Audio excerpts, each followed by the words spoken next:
This is Max and Mia podcast. Hello, everyone. Welcome back to Max and Mia podcast. Hi there. It's so nice to have you with us again. And yes, it's Wednesday, which means it's Our turn. Matthew and Rachel here, ready to keep you company for the next few minutes. exactly. So get comfortable, grab a coffee, or just relax wherever you are, because today's episode is all about listening and learning at the same time. So before we jump into today's topic, I have to ask you something. Uh-oh, that sounds serious. Not serious, just curious. I heard you tried Peruvian food last week. Is that true? Oh, yes, I finally did it. I've wanted to try it for ages. And what did you order? I went with something called lomo saltado. It's basically strips of beef that are stir-fried with onions, tomatoes, and French fries, and they usually serve it with rice on the side. Wait, fries and rice on the same plate? I know, it sounds like a lot, but it works. The beef is tender, the veggies add a nice freshness, and there's a little bit of soy sauce in there too, so you get this mix of flavors you don't really expect. That sounds amazing, honestly. It really was. And that actually gives me an idea for our listeners. Go on. We'd love to know what your favorite dish is, or maybe a typical dish from your country. Leave us a comment and describe it. What's in it? How does it taste? Why do you love it? That's a great idea. Practicing how to describe food is such a useful skill in English. Actually, let me give you an example, since I love putting people on the spot and then doing it myself. Fair enough. My favorite dish is a good old burger. A proper one, though, not just any burger. It's got a juicy beef patty, melted cheese, crispy bacon, and a fried egg on top. A fried egg? That's bold. Trust me, it changes everything. The yolk kind of mixes with everything else, and it makes the whole thing so much richer. Okay, now I'm hungry. We should stop talking about food before this turns into a cooking show. Fair point. Let's move on then. So, changing the subject completely, today we're going to talk about habits. But not the typical habits, like waking up early or drinking more water. Right. We're talking about what we like to call mental habits. Habits that help you train your mind. We'll focus on habits that can help you break the negative loop, see things from a different perspective, and become mentally stronger. It's a topic that affects pretty much everyone at some point, so we think it's worth slowing down for. And that's exactly what we'll do. Throughout the episode, we'll speak calmly, and whenever we use a word that might be a bit tricky or not so common, we'll stop and explain what it means. So if you're an intermediate learner, this episode is made for you. And if you feel like you're a little behind, don't worry. You can take this episode as a challenge. Push yourself a bit and see how much you actually understand. It's also a great episode for shadowing, so feel free to repeat after us if you want to practice your pronunciation and rhythm. And last but not least, if you enjoy this kind of episode, don't forget to leave your like. It really helps this content reach more people who could use it. All right, let's get into it. All right, let's start with the first habit. And honestly, this one is a personal favorite of mine. Oh, really? Why's that? Because I think it's something we all deal with, but barely anyone talks about it. We call it control your ego. Okay, and now I'm curious. Tell me more. So, have you ever noticed how your ego can play a trick on you? Like, out of nowhere, you just react. Oh, definitely. I think we've all been there. Right. And before we go any further, I want to make something clear. I'm not saying the ego is always bad. No, not at all. I'd actually say everyone has a bit of ego. It's pretty natural. Exactly. The real issue isn't having one. It's not knowing how to control it. That makes sense. And by the way, when we say something plays a trick on you, we mean it fools you somehow. It makes you act a certain way, even if that's not really good for you in the end. Good way to put it. Okay, so let me give you an example, something that probably happens to a lot of us. Go for it. Imagine you're driving to work one morning, or maybe to class, or to meet someone for dinner. Just a normal day, nothing unusual. Okay, I'm picturing it. And then, out of nowhere, another car cuts you off, just pulls right in front of you, without signaling, without looking, like you weren't even there. Oh, I feel my blood pressure rising just thinking about it. Right? And maybe it's not even that. Maybe someone behind you honks for no reason, or someone in the next lane does something careless that almost causes an accident. Those moments where you just think, seriously? Did that just happen? Exactly. And suddenly you feel it, that heat rising, that little spark inside you. You want to honk back, roll down the window, maybe say a few things you'd probably regret later. We've all been there. That feeling is so automatic. It almost happens before you even decide to react. That's exactly the point. It's automatic. And that automatic reaction, that need to respond, to defend yourself, to show that you were right and they were wrong, that's basically your ego talking. It really is. And I think that's the moment where it's worth pausing for a second and asking yourself something. What's that? Where were you going? What was the actual plan for that morning? Right. You were on your way to work, or to class, or maybe to grab coffee with a friend. None of those things have anything to do with that driver. Not even a little bit. That person is probably already 3 blocks away and has completely forgotten you exist. And meanwhile, you're still fuming in your seat. Exactly. So let's think about this in 2 different scenarios, because I think it makes it really clear. Sure, go ahead. In the first one, someone cuts you off, and you take a breath, you decide it's not worth it, you let them go, you keep driving, you turn the music back up. And what happens? You arrive wherever you were going in the same mood you left the house, maybe even a good mood. Your day continues exactly as you'd planned. Simple as that. Now, in the second scenario, you react. You honk, you follow them a little too close, maybe you roll down the window. And that's usually when things escalate. Exactly. What started as someone cutting you off can turn into a full argument at a red light, an ugly moment that completely changes the energy of your morning. And suddenly you walk into work or into class already irritated, already carrying that tension with you. Over something that honestly had nothing to do with your day to begin with. And the other driver?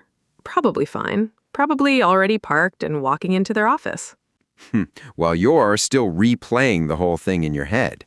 So, here's the question then. Is it really worth it? Honestly, I don't think so. Yeah, me neither. Okay, ready for the next one? Always. This one is called Don't Compare Yourself.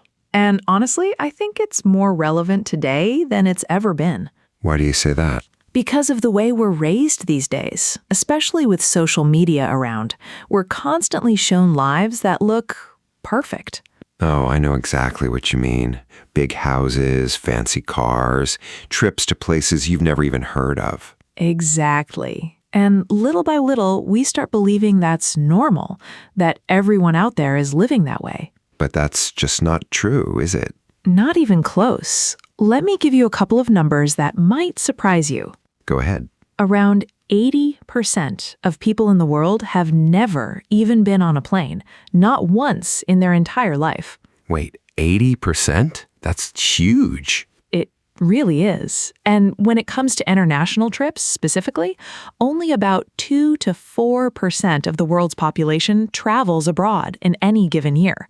Okay, that puts things into perspective. Right? And it's not just travel. Something similar happens with cars. Only around 10 to 12% of people worldwide actually own one. So when you scroll through social media and feel like everyone has a car, a house, constant trips. That's actually the exception, not the rule. It's far from being the average. That's wild. Most of us probably assume the opposite. We do.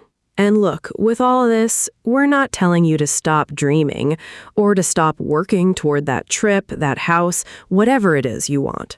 Not at all. Go for it. Chase those goals. What we are saying is you don't have to compare yourself to anyone else's journey. Or feel bad because it seems like everyone else is moving faster than you. Exactly.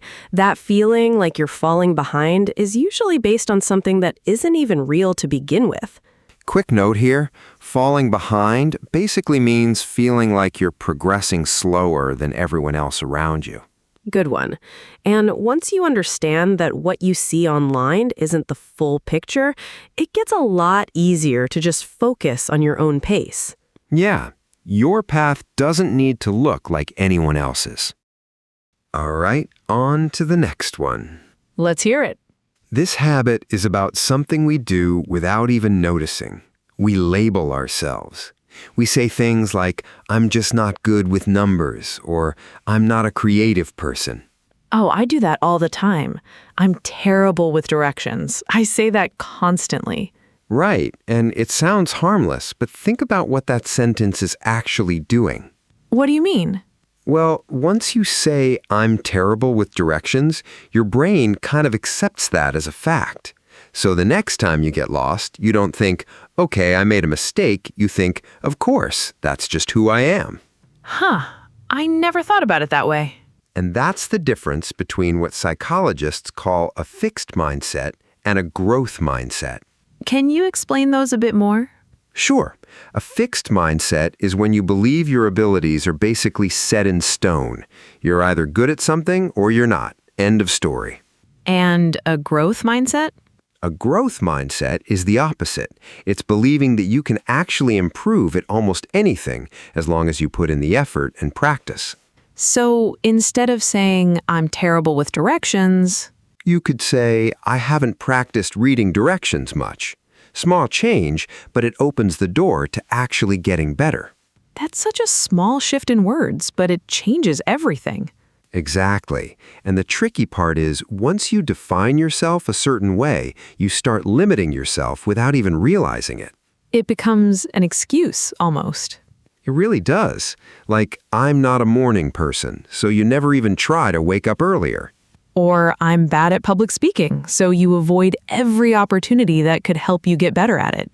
And the label just keeps repeating itself over and over until it feels true. So I guess the real habit here is catching yourself when you say those things. Exactly. Next time you hear yourself saying, I'm just not that type of person, stop for a second and ask, or is this just something I haven't worked on yet? I like that. It's such a simple question, but it really changes how you see yourself. It does. You're not stuck being any one thing. You're just a work in progress like everyone else. Okay, this next one might be a little uncomfortable for some people. Uh-oh, now I'm interested. It's called Leave the Excuses Behind. And the basic idea is we can't change other people, and we definitely can't change the past. True, no matter how much we'd like to sometimes. Exactly. So the only thing left to do is take responsibility for our own life moving forward. Now, I think it's worth being fair here. There are plenty of things in life we're not responsible for. Where we were born, the family we grew up in, opportunities that simply weren't available to us. Absolutely. None of that is something we chose. But here's the thing. Even when something isn't our fault, we can't keep hiding behind that forever. Right. At some point, you have to ask yourself, am I actually trying to solve this, or am I just complaining about it? That's such a good question. Because complaining feels productive in the moment, but it rarely changes anything. It doesn't. And I think a lot of us fall into what's sometimes called a victim mentality without even realizing it. Can you break that down a bit? Sure. A victim mentality is basically when you always see yourself as someone things happen to, instead of someone who can actually respond to what happens. So instead of asking, what can I do about this, you stay stuck on, why does this always happen to me? Exactly. And look, sometimes life really isn't fair. We're not denying that. Not at all. But if you want to face a problem, go ahead and face it. And if you decide not to, that's okay too. Just don't sit in between, making excuses while nothing actually changes. That's really it. Either deal with it or let it go and move forward with your life. no need to carry it around forever. All right, next habit. And honestly, I feel like this one was written specifically for me. Why's that? Because it's called stop overthinking. And I think I do that more than anyone I know. Okay, give me an example. Easy one. Someone texts me something short, like just okay, and suddenly I'm convinced they're mad at me. Oh, I've been there too. You start analyzing every single word. Exactly. Like, why didn't they add an exclamation mark? Why was it so short? Did I say something wrong earlier? And meanwhile, they probably just typed okay while doing 5 other things and didn't think twice about it. Probably, but my brain just won't let it go. It keeps spinning around the same thought. That's actually a pretty good way to describe it. When your mind keeps spinning around the same worry without getting anywhere, some people call that a spiral. That makes sense. It really does feel like going in circles. And the tricky part is, overthinking can feel like you're being responsible, like you're being careful, but most of the time it's just wasted energy. It doesn't actually solve anything. No, it just delays things. You can spend an hour overthinking a decision and still end up exactly where you started. So what's the alternative? Just stop thinking completely? Not exactly. It's more about setting a limit. Give yourself a moment to think things through, but then make a decision and move on. So instead of replaying the same thought for hours, You ask yourself, do I actually have new information, or am I just repeating the same worry? and if it's the second one, Then it's probably time to let it go. easier said than done, but I like that. It is easier said than done, but the more you notice yourself doing it, the easier it gets to stop the spiral before it even starts. Okay, this next habit sounds simple, but I think a lot of us completely ignore it. Now you've got my attention. It's called try to rest. And by rest, we mostly mean sleeping well. Oh, I have a complicated relationship with sleep. Don't we all? But seriously, think about how often we treat sleep like it's optional. True. I'll sleep less tonight. I have so much to do. We've all said that. Constantly.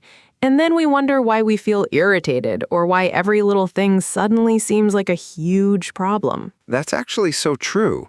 When I haven't slept well, everything feels heavier somehow. Exactly. Your patience runs out faster, your thoughts feel messier, and even small tasks feel exhausting. So it's not just about feeling tired physically. Not at all. It affects your mood, your focus, even how you handle stress. Some people describe it as running on empty. I like that. Running on empty like a car with no fuel left, just trying to keep moving anyway. Exactly that. And the worst part is, when you're running on empty, every habit we've talked about today becomes harder to actually practice. Makes sense. It's tough to control your ego or stop overthinking when you're completely worn out. Right. Rest isn't just about sleep either, although that's a huge part of it. It's also about giving your mind a break sometimes. Like actually disconnecting for a bit instead of constantly checking your phone. Exactly.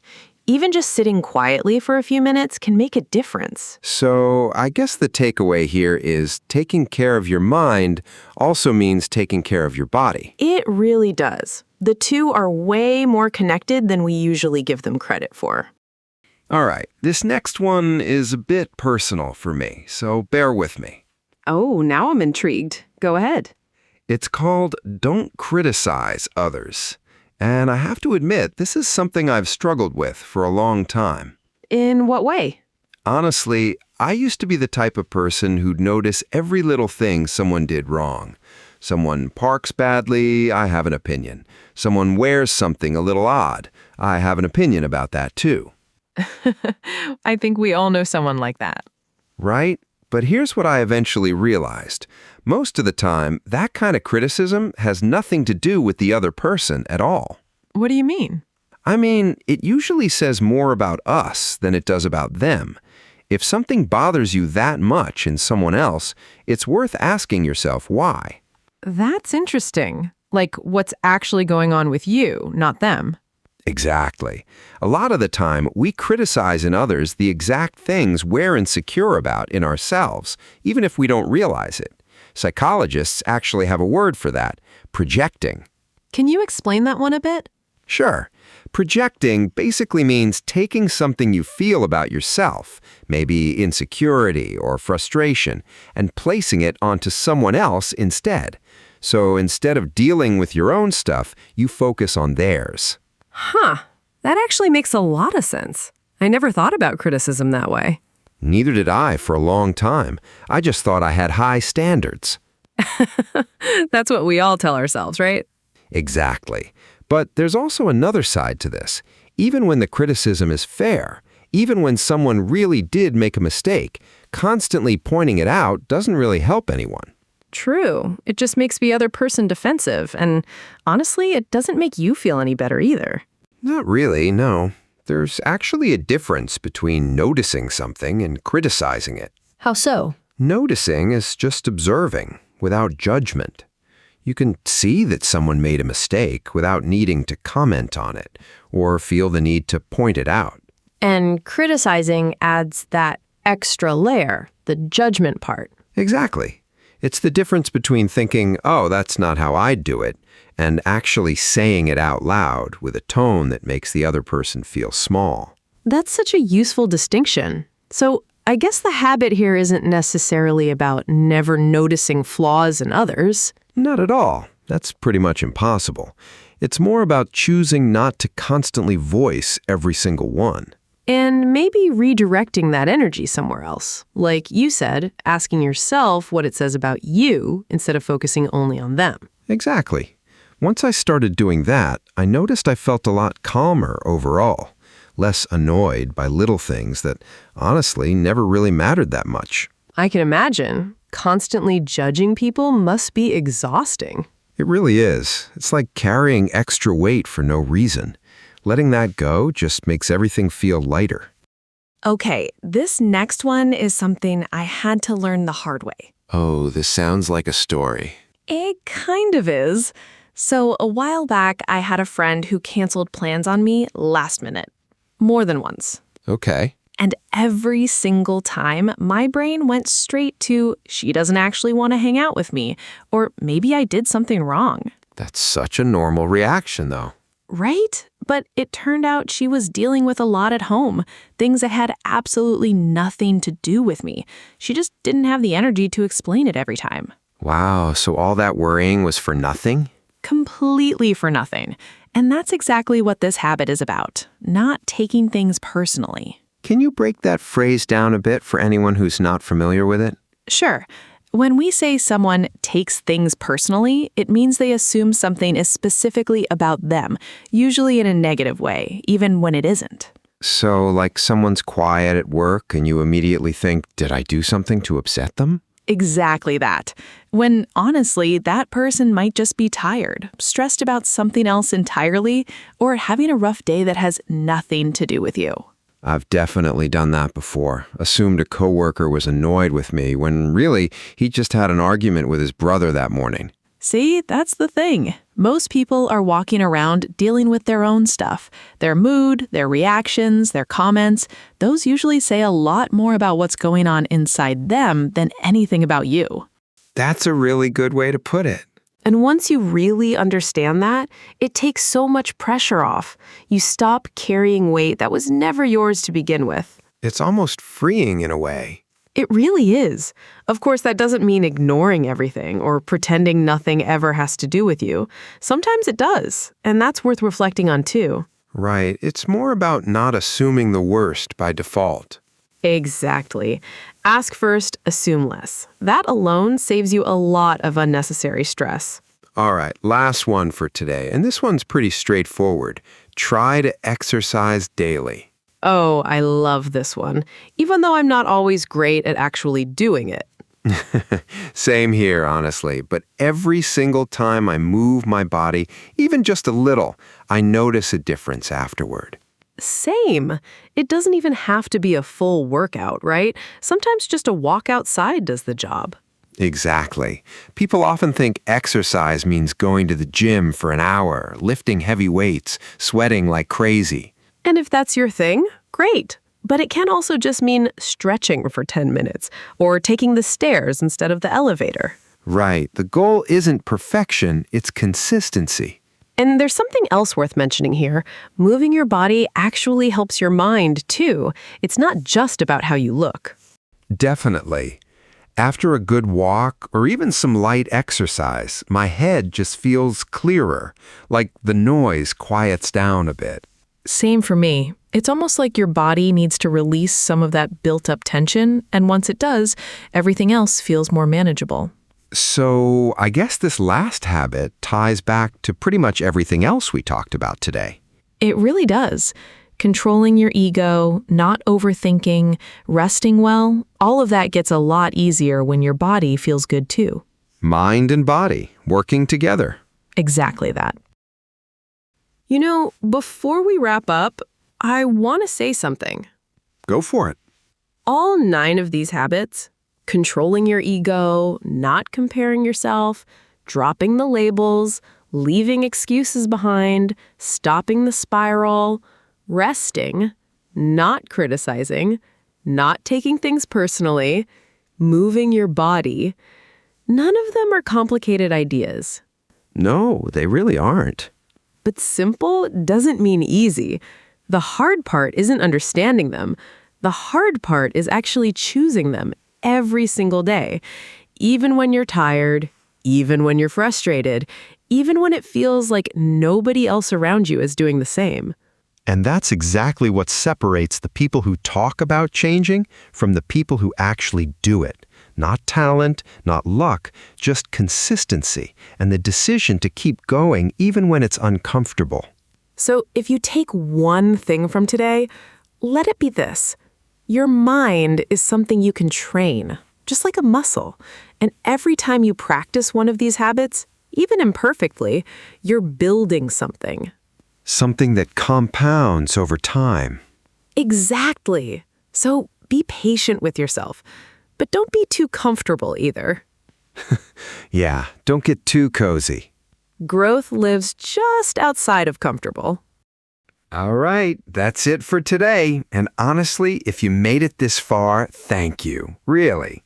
That means a lot to us. Not everyone sticks around until the end, so the fact that you did tells us something about you. It tells us you're actually here to learn, and we love that. So if you got something out of this episode, please leave us a like. It sounds small, but it genuinely helps this content reach more people who need it. And if you know someone who's learning English or someone who could use a little push in the right direction mentally, share this episode with them. Send it, forward it, tag them, whatever works. And if you're not subscribed yet, now's the time. Every Wednesday, we're here doing exactly this.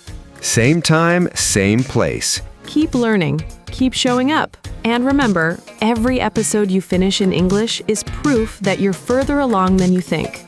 We'll see you next Wednesday. Bye, everyone. Take care. To keep taking your English to the next level, click on the next video or explore the others we've made for you.